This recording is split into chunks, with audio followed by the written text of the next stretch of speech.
Doctor Pramila जी जो इफ्लू से पधारी हैं और अत्यंत विचारोत्तेजक और शोधपूर्ण, वास्तव में शोधपूर्ण पत्र उन्होंने यहाँ प्रस्तुत किया। ये तो मैं संबोधन कर रहा हूँ, टिप्पणी थोड़ी बाद में आएगी। शोध पत्र आपने कहा ना, सचमुच शोध पत्र है सभी। निश्चित रूप से आदरणीय भाई डॉक्टर जे आत्माराम जी, जिन्हें किसी विभागीय कार्य के कारण जाना पड़ा।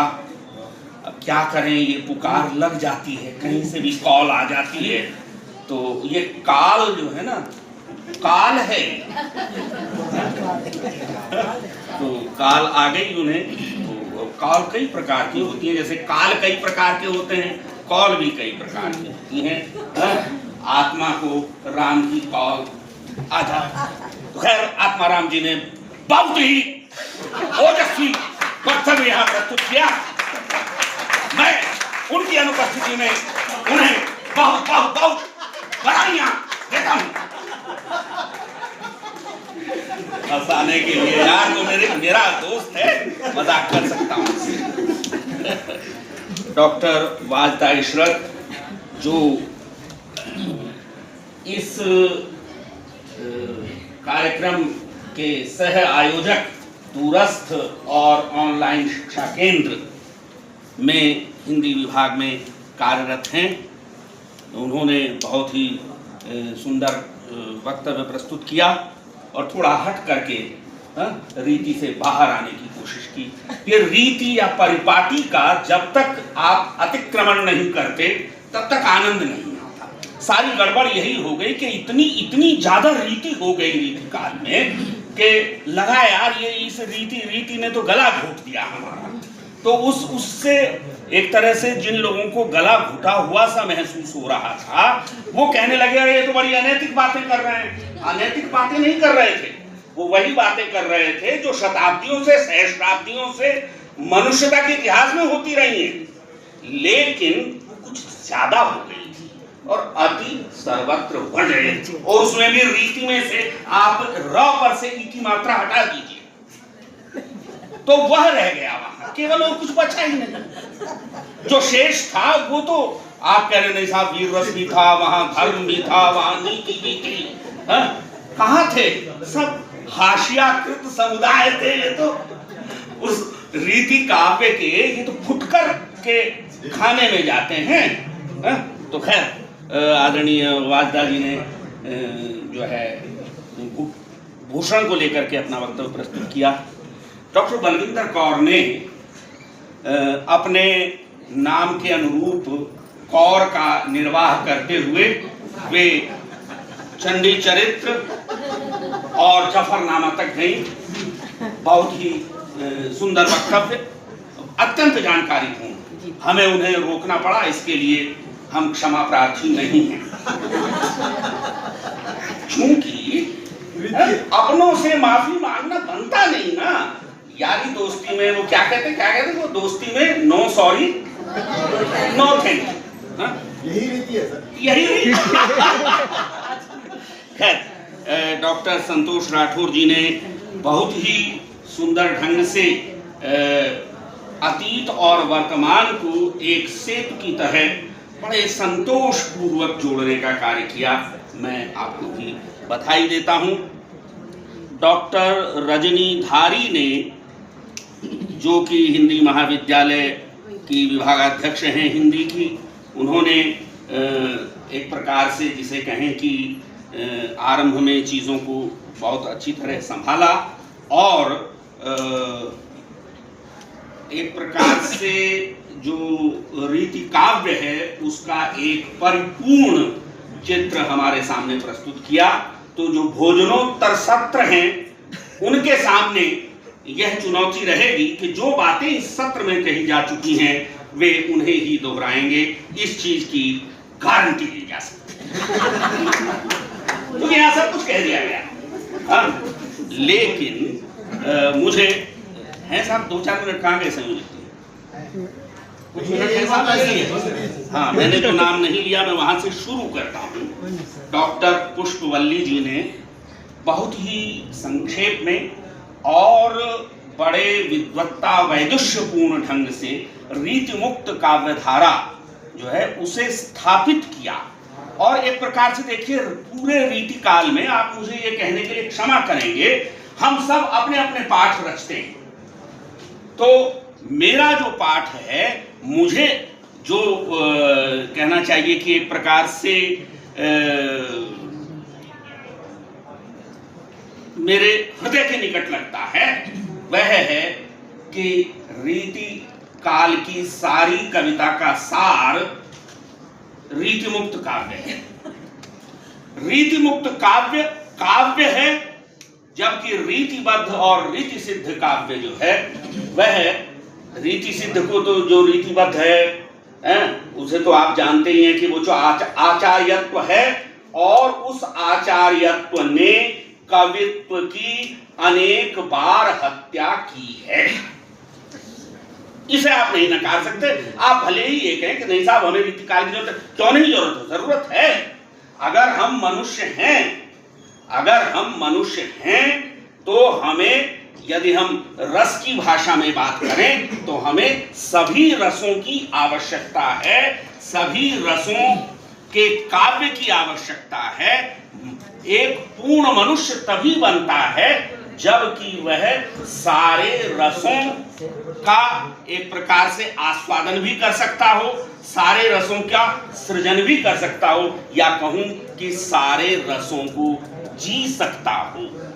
तो जब आप सारे रसों को जीने की बात कहते हैं तो श्रृंगार रस, जिसे हम रसराज कहते हैं, उसकी प्रधानता के कारण किसी काल को, और वो भी छोटा मोटा नहीं, 200 वर्ष का जो एक लंबी अवधि का काल है, उस पूरे काल को आप रिजेक्ट नहीं कर सकते।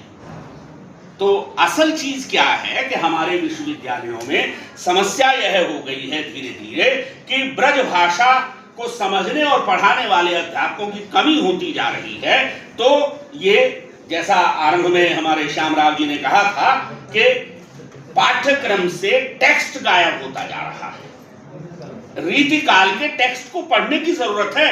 बच्चा भी तो ऑथेंटिक, भाई आप उसमें से छांटिए ना चीजों को, जो चीजें आपको इस योग्य लगती है। मैं अभी कह रहा था कि महाप्राण जो है वो जिएगा, तो उसमें जो कुछ महाप्राण है उसे तो आप नहीं नकार सकते। और मैं इतनी सारी बात इसलिए कह रहा हूं कि डॉक्टर पुष्पवल्ली ने यह स्थापित किया कि रीति काल के काव्य में यदि महाप्राणता कहीं है, बिहारी के बावजूद यदि कहीं और महाप्राण, बिहारी में है महाप्राणता हम मानते हैं, लेकिन देव और बिहारी के बावजूद अगर कहीं और महाप्राणता है तो वह मिलती है हमें रीति मुक्त काव्य में, जो एक प्रकार से स्वच्छंदतावादी काव्यधारा जो है हमारी, जो कि प्रेमाख्यानक काव्यों से जुड़ती है पीछे।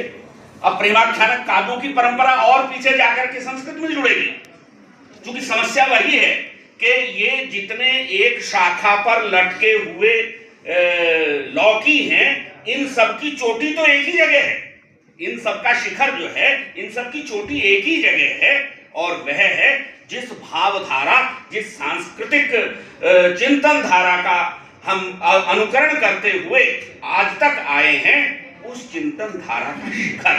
तो उस एक ही रस स्रोत से ये सब की सब उद्भूत हो रही हैं, और दूसरे अन्य अनेक रस स्रोत आकर के इसमें मिल रहे हैं। ये वह काल है जो जिसे आप कह रहे हैं 1700 से 1900, ये 1700 से 1900 विक्रमी का काल है, यानी एक प्रकार से 1650 के आसपास से 1850 के आसपास का काल, यानी 17वीं शताब्दी के मध्य से 19वीं शताब्दी के मध्य का काल।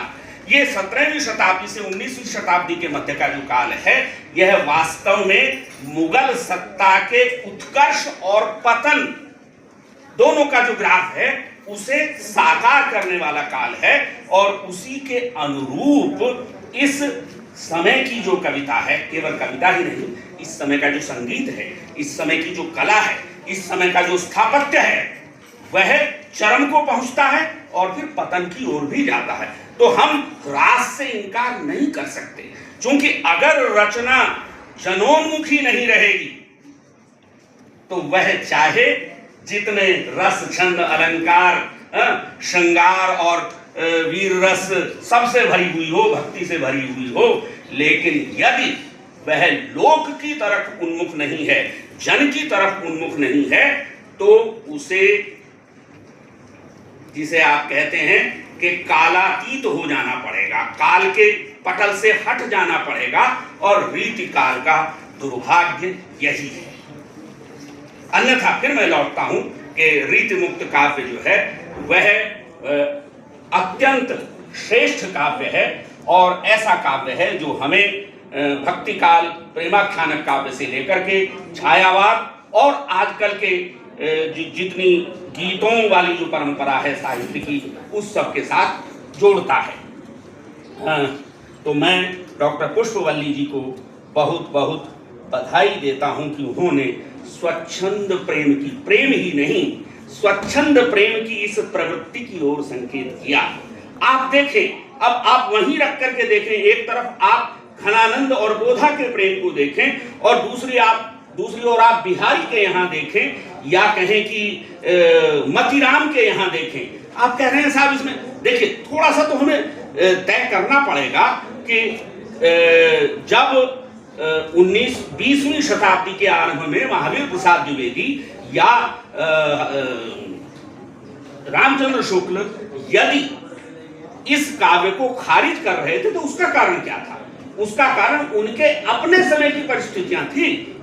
अपने समय में यह काव्य जैसा रहा हो वो रहा होगा, लेकिन जब महावीर प्रसाद द्विवेदी और रामचंद्र शुक्ल लिख रहे हैं, वह समय देश में नव जागरण और स्वतंत्रता आंदोलन का समय है। तो नव जागरण और स्वतंत्रता आंदोलन के समय उन्हें यदि नैतिकता जो है उसे अधिक अंडरलाइन करने की आवश्यकता पड़ी, तो इसमें उनकी क्या गलती है? अब तो 100 साल हो गए, अब आप पुनर्व्याख्या कर ही रहे हैं, ले आइए सारे के सारे रीति काल को अपने घर में। क्या कहते हैं मोतीराम? और कह रहे हैं कि साहब ये कृष्ण है, कान है। रात के केली अखाने नहीं, दिन हूं मैं ललापुनी खात लगाई। रात की केली से, क्रीड़ा से, रात के केली अखाने नहीं, दिन हूं मैं ललापुनी खात लगाई। प्यास लगी को पानी दे जइयो, भीतर बैठ के बात बनाई। ये लंपटता थी। इस लंपटता के जवाब में, जिसे अभी हमारे उद्घाटन सत्र में कुलपति महोदय ने कहा कि एथिक्स कहां आएंगे फिर इसके आगे, और जिसे नगेंद्र कहते हैं गारहस्थ जीवन। इसमें गारहस्थ जीवन की जो छवि है, अब आप देखिए, एक ओर तो ये लंपट पति है और दूसरी ओर पत्नी है, और बीच में जेठानी जी है। जेठी पठाई गई दुल्ही, हंसी हेरी हरे मतीराम बुलाई। और कान्ह की बात पे कान ने कीनी, सुगेह की देहरी पे धरी आई। श्रीमान जी घर के अंदर बैठ के कह रहे हैं, यार प्यास बहुत लग रही, कोई पानी दे जाओ। भाभी समझ गई, उसने कहा जाओ बहू पानी दे आओ पतिदेव को। पतिदेव कहती है, पत्नी क्या करती है? वो बहुत समझदार है। कान की बात पे कान ने कीनी। कान का अर्थ यहाँ कृष्ण नहीं है, बिल्कुल नहीं है, इसीलिए भक्ति काल से अलग है। कान की बात पे कान ने कीनी, बिल्कुल ध्यान नहीं दिया। सुगेह की देहरी पे धर आई, अंदर घुसी नहीं, कमरे की देहरी पर पानी का ग्लास रख करके वापस आ गई। कितनी समझदार है ये, वही है कहत नटक वाला। तो खैर छोड़िए, डॉक्टर संतोष राठौड़ जी के संबंध में मैं कह ही चुका हूँ। उन्होंने अलंकार, रस, गुण, ध्वनि, नायिका भेद, काव्य शास्त्र इत्यादि की चर्चा जिसमें हो उसे रीति काल कहा। डॉक्टर जे आत्माराम ने रीति काव्य के नएपन की ओर ध्यान दिलाया कि आखिर हमें रीति काव्य कहने की जरूरत क्या है। हम भक्ति काल ही कहते चले आते हैं, अगर जब वे सारी प्रवृत्तियां हैं, लेकिन आगे वही मानते हैं कि रीति काव्य में कुछ नया है जो भक्ति काल से भिन्न है, अभी करता हूँ साहब पूरा। और इस प्रकार से उन्होंने उसे भक्ति काल का पूरक कहा। हर काल दूसरे काल का, पहले काल का पूरक होता ही है, ये एक स्वाभाविक सी बात है। डॉक्टर वासदा इशरत ने भूषण का, वीर काव्य और राष्ट्रीय चेतना की बात कही। प्रोमिला जी, हाँ आ रहा हूँ, वहाँ आऊँगा, उनके लिए मुझे समय की जरूरत पड़ेगी थोड़ा। हाँ, इन्होंने इतिहास सम्मत घटनाओं वगैरह की चर्चा की। डॉक्टर बलविंदर कौर ने राज्याश्रय को बुर्जुआ कवियों के साथ जोड़ा। नहीं, मुझे बोलने दीजिए थोड़ा सा, मैंने बहुत सुना है, कोई बात। बुर्जुआ कवियों के साथ में जोड़ा, सूफी प्रभाव की बात भी कही, प्रेम और बलिदान की बात बहुत अच्छी तरह से कही। रजनीधारी ने रीति काल एक मूल्यांकन करते हुए श्रृंगार और भाषा, इन दो चीजों पर विशेष ध्यान दिया और जिन्हें मैंने जानबूझ करके अंत के लिए सुरक्षित रखा था। आदरणीय प्रोफेसर प्रोमिला जी, उन्होंने अपनी बात स्त्री वाले जो पक्ष है उसके साथ पूरी की और इस एक तरह से चुनौती को सामने रखा कि साहब उस काल में 8 या 10 कितनी 12 जो हैं स्त्री रचनाकार हमें प्राप्त होती हैं, लेकिन उनका कोई नोटिस नहीं लिया जाता। इसका अर्थ यही है कि कहीं ना कहीं वे गौण और फुटकर खाते में हैं। ये अलग बात है कि हम जब किसी को, ये आलोचकों के और वकीलों के लिए बड़ा जो है बहुत मुश्किल नहीं होता कि किसी भी चीज को वो सफेद को काला, काले को सफेद घोषित कर दे, लेकिन सच्ची बात यही है कि स्त्री रचनाकारों का बहुत थोड़ा सा योगदान हमें उस काल में दिखाई देता है। लेकिन अगर थोड़ा भी है तो उस काल के लोगों ने तो तिल तिल पर हजारों हजार शेर और दोहे लिखे हैं, तो उस थोड़े को भी प्रणाम किया जाना चाहिए, उसके भी मूल्यांकन की आवश्यकता है। आदरणीय प्रोमिला जी ने रीतिकाल, आलोचना, इतिहास और पुनः व्याख्या पर अपना प्रपत्र प्रस्तुत करते हुए काव्य सौंदर्य का चरम एक तरफ और उसका जो द्वंद्व है पतनशीलता के साथ, उसे बहुत अच्छी तरह से अपने वक्तव्य में उभारा।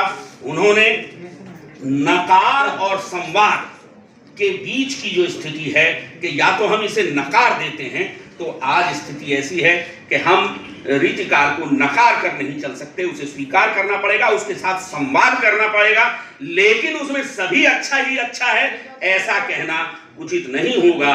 उसमें बहुत कुछ है जो त्याज्य है। संग्रह त्याग न बिनु पहचाने, जब तक हम उसे पहचानेंगे नहीं तब तक न संग्रह कर सकते हैं न त्याग कर सकते हैं। तो उसे पहचानने और अपनी आने वाली पीढ़ियों को, अपने विद्यार्थियों को उसे पहचानवाने की आवश्यकता है। बहुत सुंदर बात, कई लोगों ने ये बात कही कि संस्कृत काव्य शास्त्र का देशीकरण इन कवियों ने, जो हमारे आचार्य कवि हैं, लक्षण ग्रंथ लिखे उन्होंने, और सच तो यह है कि बहुत सारी नई मौलिक कल्पनाएं भी की, ऐसा लोग कहते हैं। और साथ ही उन्होंने ब्रज भाषा का जो संदर्भ दिया और कहा कि 3 हमले हुए, विक्टोरियन नैतिकता का हमला, औपनिवेशिक सोच का हमला और प्रोटेस्टेंट दरबारी संस्कृति से वितृष्णा वाला जो एक पक्ष है, उसे उन्होंने बहुत अच्छी तरह से उभारा। कुल मिलाकर मैं कहना यह चाहता हूं कि डॉक्टर प्रोमिला ने इस काव्य को, रीति काव्य को इतिहास बोध और